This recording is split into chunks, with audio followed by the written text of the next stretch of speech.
मैं विद्यादर्शक आप सभी का अपने YouTube चैनल दिनकर ज्योतिष परामर्श केंद्र में स्वागत करते हैं। आज हम लोग मकर लग्न की बात करेंगे। मकर लग्न में कारक और मारक हम लोग जानेंगे,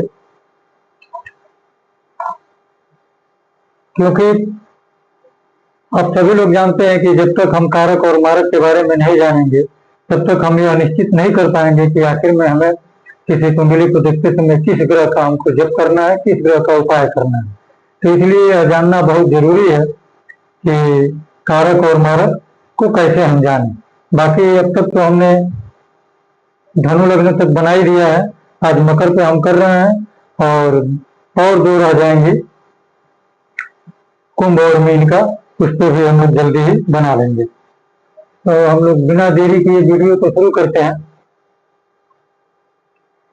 ये मकर लग्न की कुंडली बनी हुई है, ये किसी जातक की कुंडली नहीं है, ये तो समझाने के लिए बना हुआ है, क्योंकि 10 नंबर से शुरू हो रहा है यहाँ से। क्योंकि आपको पता है, पिछले वीडियो में हमने बताया हुआ है कि कोई भी कुंडली है, चाहे कोई भी नंबर यहाँ लिखा हो, 4 लिखा हो, 11 लिखा हो, 12 लिखा हो, 5 लिखा हो, 9 लिखा हो, कोई भी मतलब यहाँ लिखा हो, जितने नंबर से यहाँ लिखा होगा तो उस नंबर की यानी उस नंबर के अनुसार जो राशि आती है उसी राशि के मालिक को ही जो है हम लग्नेश कहते हैं। तो उसी के अनुसार इसको हम लग्न कहते हैं, यानी 10 नंबर है, यानी मकर लग्न की एक कुंडली हुई। इसी तरह से सबको हम लोग जानेंगे, पीछे वीडियो देखेंगे तो आसानी से आप समझ सकते हैं।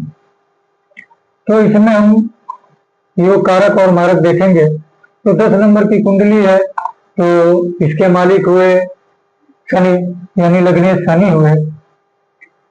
तो शनि को 2 घर मिला हुआ है, एक मकर और दूसरा कुंभ। तो शनि मतलब सर्वे सर्वा इसमें हुए, सारे पूरे कुंडली के मालिक एक तरह से शनि हुए। तो शनि इसमें सबसे अच्छे ग्रह बन के निकले, यानी अति योग कारक हुए। जिसको शनि को हमने यहाँ योग कारक ग्रह में लिख दिया है। इनकी दशा इनका समय जब भी चलेगा तो ये अच्छा रिजल्ट देंगे, क्योंकि ये लग्नेश है। अब आते हैं, क्योंकि दूसरे भाव में शनि की राशि है, तीसरे भाव में आते हैं। तीसरे घर में जो है मीन लग्न की राशि है। मीन लग्न जो है इसके मालिक बृहस्पति है। तो बृहस्पति को भी 2 घर मिला है, आपको पता है, एक मीन यानी 12 नंबर, एक 9 जो है धनु लग्न। इन दोनों के मालिक जो है बृहस्पति होते हैं, पीछे बताया गया है।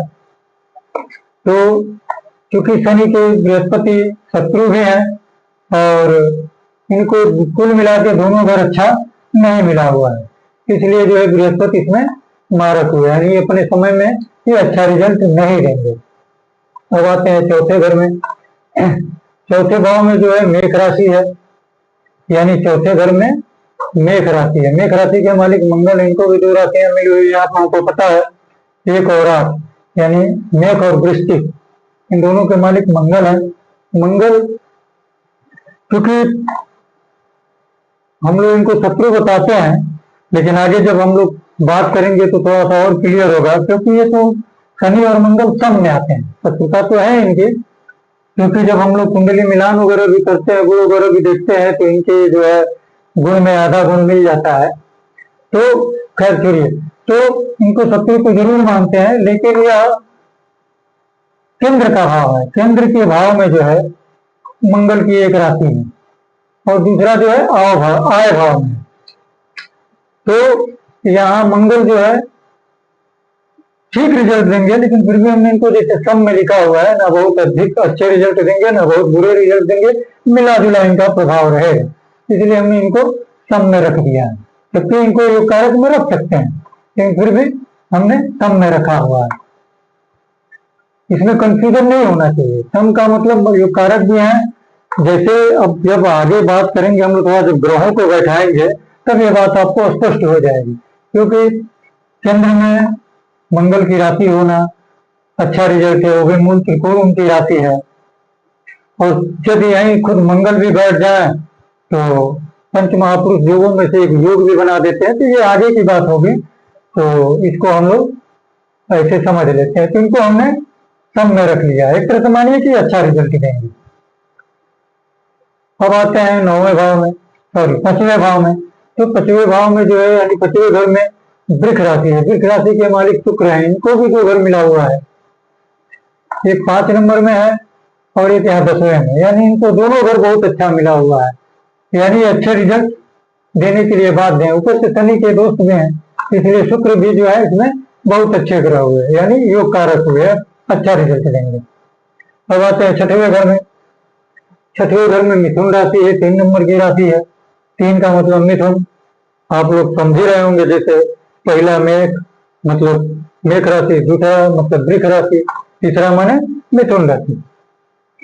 तो एक तो इनको 6वां घर मिला हुआ है जो अच्छा रिजल्ट नहीं देता है, रोग रे शत्रु दुर्घटना है, ये सारी चीजें यहाँ रहती हैं।